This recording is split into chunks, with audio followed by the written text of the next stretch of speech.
लखनऊ समझौता, लखनऊ पैक्ट के बारे में बात करते हैं 1916 के बारे में। वर्ष 1916 में कांग्रेस का लखनऊ अधिवेशन दो दृष्टियों से बड़ा महत्वपूर्ण था। पहला तो ये था कि राष्ट्रवादी यानी गर्मपंथी वर्ष 2007 के बाद यानी कि 9 वर्ष बाद कांग्रेस के अधिवेशन में पुनः शामिल हुए। दूसरा था कांग्रेस और मुस्लिम लीग के मध्य समझौता हुआ। ये 2 पॉइंट हैं। कांग्रेस के लखनऊ अधिवेशन की अध्यक्षता अंबिका चरण मजूमदार ने की थी। लखनऊ अधिवेशन 1916 में कांग्रेस तथा मुस्लिम लीग का एक साथ अधिवेशन हुआ था। वर्ष 1913 में मुस्लिम लीग ने अपने लखनऊ अधिवेशन में एक प्रस्ताव पास कर घोषणा की कि उसका लक्ष्य साम्राज्य के अंदर भारत के लिए स्वराज प्राप्त करना है। इस अधिवेशन में लीग के नेताओं ने पहली बार स्वशासन को राष्ट्रीय लक्ष्य स्वीकार किया तथा कांग्रेस के साथ सहयोग करने पर बल दिया। यहाँ मैंने 1913 का वर्ड यूज़ किया, तो ये मुस्लिम लीग के बारे में बात हो रही है। वर्ष 1913 में नवाब सैयद मोहम्मद बहादुर की अध्यक्षता में कांग्रेस का कराची अधिवेशन हुआ, जिसमें एक प्रस्ताव पारित कर मुस्लिम लीग के सहयोग का हार्दिक स्वागत किया गया। वर्ष 1915 में जिन्ना के व्यक्तिगत प्रयास से कांग्रेस और लीग का अधिवेशन एक साथ बम्बई में हुआ।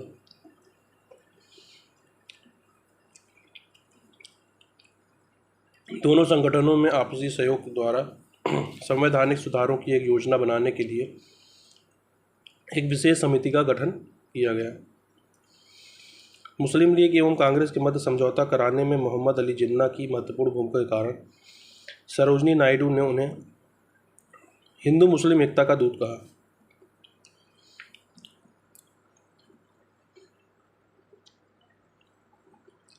इतिहास में पहली बार मुस्लिम लीग और कांग्रेस के प्रतिनिधि एक साथ अधिवेशन में शामिल हुए।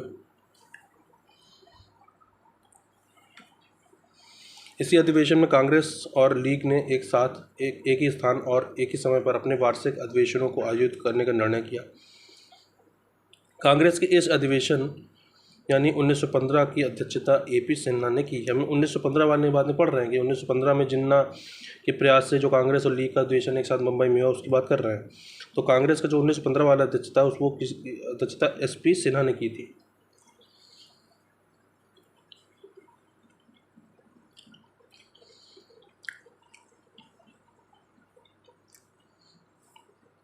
उन्नीस सौ 16 में कांग्रेस और लीग का एक समझौता लखनऊ में हुआ, जिसमें लीग के जो अध्यक्ष थे वो जिन्ना थे और कांग्रेस के अध्यक्ष अंबिका चरण मजूमदार थे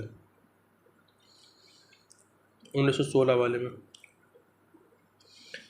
लखनऊ अधिवेशन में कांग्रेस और लीग के बीच एक समझौता हुआ जो कि लखनऊ पैक्ट के नाम से प्रसिद्ध है। दोनों संगठनों ने मिलकर एक योजना बनाई, वह लखनऊ योजना के नाम से जानी जाती है। 1916 में मुस्लिम लीग और कांग्रेस के मध्य समझौता कराने में मोहम्मद अली जिन्ना, बाल गंगाधर तिलक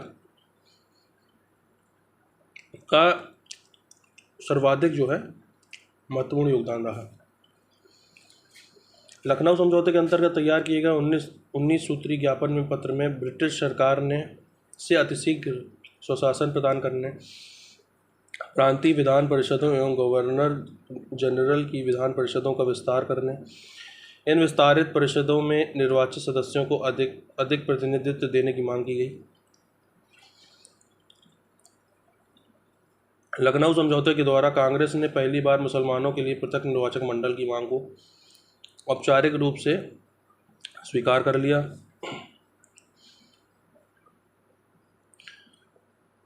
लखनऊ समझौते के द्वारा कांग्रेस ने पहली बार मुसलमानों के लिए पृथक निर्वाचक मंडल की मांग को औपचारिक रूप से स्वीकार कर लिया। पंडित मदन मोहन मालवीय तथा CY चिंतामणि कांग्रेस के समझौते के विरुद्ध थे। मदन मोहन मालवीय और CY चिंतामणि। कांग्रेस और लीग के बीच यह समझौता असहयोग के स्थगन तक बना रहा। कांग्रेस के लखनऊ अधिवेशन 1916 में उदारवादियों और उग्रवादियों को पुनः एक करने में तिलक और एनी बेसेंट की महत्वपूर्ण भूमिका थी। तिलक और एनी बेसेंट की। तिलक जिस स्पेशल ट्रेन से लखनऊ आए उसका नाम होम रूल ट्रेन रखा गया। इसी अधिवेशन के दौरान राजकुमार शुक्ल ने महात्मा गांधी से मिलकर उन्हें चंपारण के किसानों की समस्याओं से अवगत कराया था इसी अधिवेशन में।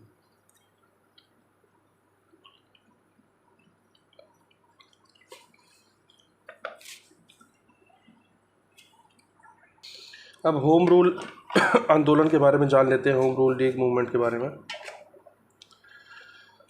6 साल की लंबी सज़ा काटने के बाद 16 जून 1914 को तिलक जेल से रिहा होकर पुणे आए।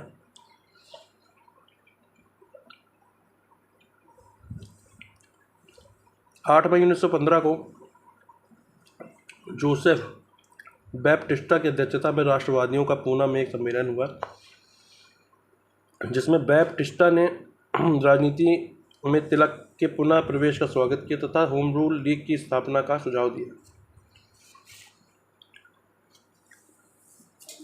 होम रूल की स्थापना के लिए 15 सदस्यों की एक कमेटी गठित की गई।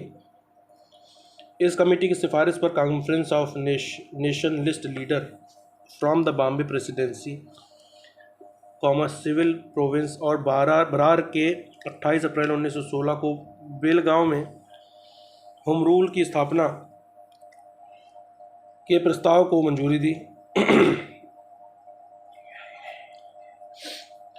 जोसेफ बैप्टिस्टा इसके अध्यक्ष तथा एनसी केलकर सचिव चुने गए।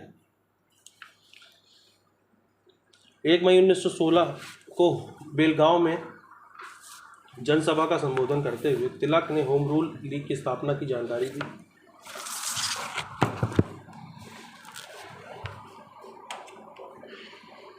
ब्रिटिश साम्राज्य के अधीन रहते हुए संवैधानिक तरीकों से स्वशासन को प्राप्त करना होम रूल आंदोलन का मुख्य उद्देश्य था।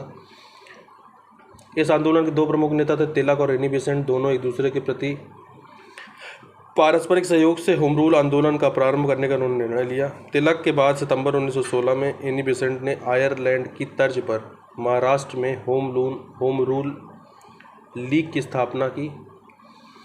यद्यपि भारत में होम रूल लीग आंदोलन सर्वप्रथम एनी बेसेंट ने 1914-15 से प्रारंभ किया था। मद्रास में सितंबर में लीग की स्थापना के पूर्व ही एनी बेसेंट ने जून 1916 में लंदन में होम रूल लीग की स्थापना कर दी थी।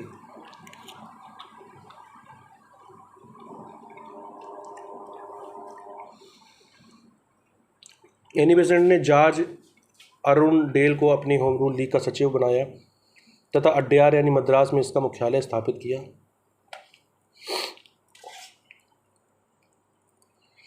एनी बेसेंट के सहयोगियों में पीपी वाडिया तथा सीपी रामास्वामी अय्यर प्रमुख थे।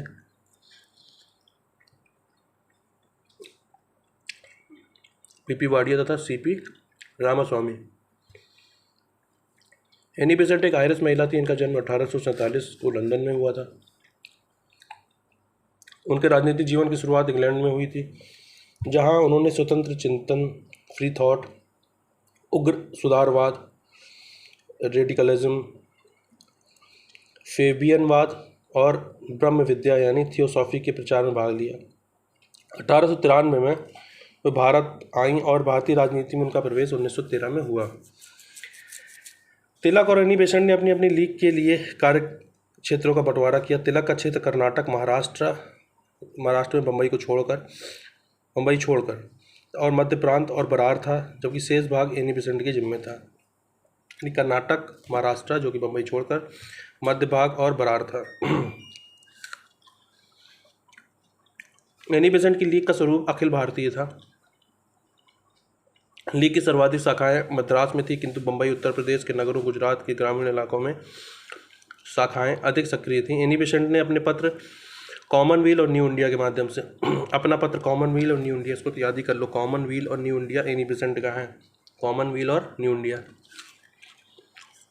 Commonweal New India, Commonweal New India, Commonweal New India के माध्यम से तिलक ने मराठा और केसरी के माध्यम से लीग का प्रचार किया। मतलब कॉमनवेल और न्यू इंडिया के माध्यम से एनी बेसेंट ने, मराठा और केसरी के माध्यम से तिलक ने इसका प्रचार किया। एनी बेसेंट ने जनवरी 1914 को कॉमनवेल नामक साप्ताहिक पत्र निकाला। जिसका उद्देश्य था धार्मिक स्वतंत्रता, राष्ट्रीय शिक्षा, सामाजिक और राजनीतिक सुधार के लिए प्रचार करना। इन्होंने मद्रास इंडिया प्रेस को खरीद कर 14 जुलाई 1914 से न्यू इंडिया का प्रकाशन किया। तिलक की होम रूल लीग अधिक शक्तिशाली थी। तिलक ने होम रूल लीग का खूब प्रचार किया। क्षेत्रीय भाषा में शिक्षा और भाषाई राज्यों की मांग को स्वराज्य की मांग से जोड़कर इन्होंने प्रचार किया। उन्होंने कहा कि मराठी, तेलुगु, कन्नड़ अन्य भाषाओं के आधार पर प्रांतों के गठन की मांग का अर्थ ही शिक्षा का माध्यम क्षेत्रीय भाषा हो। कांग्रेस के वर्ष 1916 के लखनऊ अधिवेशन में होम रूल समर्थकों ने अपनी राजनीतिक शक्ति का सफलतापूर्वक प्रदर्शन किया। एनी बेसेंट की लीग की सदस्यता 1917 में अपने चरमोत्कर्ष पर थी। उनके 27,000 सदस्य थे। मोतीलाल नेहरू, जवाहरलाल नेहरू, तेज प्रताप बहादुर सप्रू, बी चक्रवर्ती तथा जे बनर्जी आदि नेताओं ने एनी बेसेंट की लीग की सदस्यता ग्रहण करी। गोपाल कृष्ण गोखले द्वारा स्थापित सर्वेंट्स ऑफ इंडिया सोसाइटी, याद रख लो इसको, servants of India society Gopal Krishna Gokhale का है। Servants of India society Gopal Krishna Gokhale के सदस्यों को लीग में प्रवेश की अनुमति नहीं थी। मतलब जो सर्वेंट्स ऑफ इंडिया सोसाइटी जो गोपाल कृष्ण गोखले द्वारा स्थापित है, उसके सदस्य लीग में प्रवेश नहीं कर सकते थे। तिलक ने 17 मई 1917 में नासिक में अपनी लीग की पहली वर्षगांठ बनाई। होम रूल आंदोलन की लोकप्रियता को देखकर ब्रिटिश सरकार ने इसका दमन करने के लिए तिलक द्वारा होम रूल की सभाओं में दिए गए भाषणों के आधार पर नवंबर 1916 में उन पर मुकदमा चलाया। तिलक की तरफ से मोहम्मद अली जिन्ना के नेतृत्व में वकीलों की एक टीम ने मुकदमे की पैरवी की। 15 जून 1917 में एनी बेसेंट तथा उनके दो सहयोगियों G.S. अरुणडेल और B.P. वाडिया को गिरफ्तार कर लिया गया। इस गिरफ्तारी के विरोध में S. सुब्रमण्यम अय्यर ने अपनी नाइटहुड की उपाधि वापस कर दी। S. सुब्रमण्यम ने मद्रास में होम रूल लीग का समर्थन किया। सितंबर 17 में एनी बेसेंट को रिहा कर दिया गया। होम रूल आंदोलन की लोकप्रियता के कारण ही राजनीतिक क्षेत्र में उदारवादियों का प्रभाव लगभग समाप्त हो गया। फलस्वरूप दिसंबर 1917 में कांग्रेस के कलकत्ता अधिवेशन में तिलक के प्रस्ताव पर एनी बेसेंट को अध्यक्ष चुना गया।